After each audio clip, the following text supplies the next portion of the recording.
नमस्कार मित्रांनो, मी सर्पमित्र आरती. मित्रांनो, आज आपण या सापाबद्दल जाणून घेणार आहोत. हा जो साप आहे याला हिंदीमध्ये रूपसुंदरी म्हटलं जातं, तसंच अलंकारात म्हटलं जातं.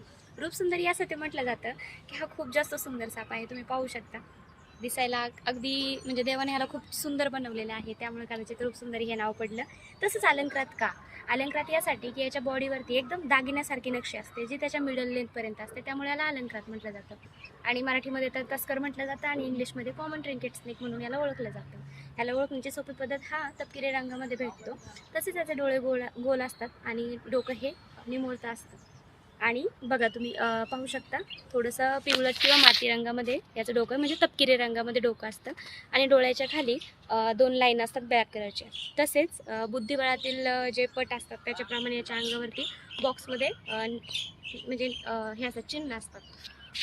तसेच वेगळ्या पद्धतीने ओळखायचं झालं तर काळ्या पांढऱ्या स्पॉटमध्ये लाईनिंगमध्ये पट्ट्या असतात आणि अर्ध्या लाईनपासून तपकिरी रंगामध्ये जी त्याच्या टेलपर्यंत एक तपकिरी रंगामध्ये लाईन असते आणि दोन्ही बाजूनी पण थोडी काळपट रंगाची लाईन असते. तर बऱ्यापैकी लोक ह्याच्यामध्ये आणि नाणेटीमध्ये साम्य पकडतात, पण दोन्ही बिनविषारी साप आहेत, त्यामुळे घाबरण्यासारखं काही नाही. इन केस जर या सापाची बाईट झाली तर तुम्हाला हॉस्पिटलमध्ये जाणं खूप जास्त गरजेचं आहे, कारण बिनविषारी सापाची बाईट झाली तर आपल्या जी जखम झालेली असते त्याच्यामध्ये 99% इन्फेक्शन होण्याचे चान्सेस असतात. तर चला मित्रांनो, या सापाला आपण आता निसर्गाच्या आदिवासामध्ये मुक्त करू.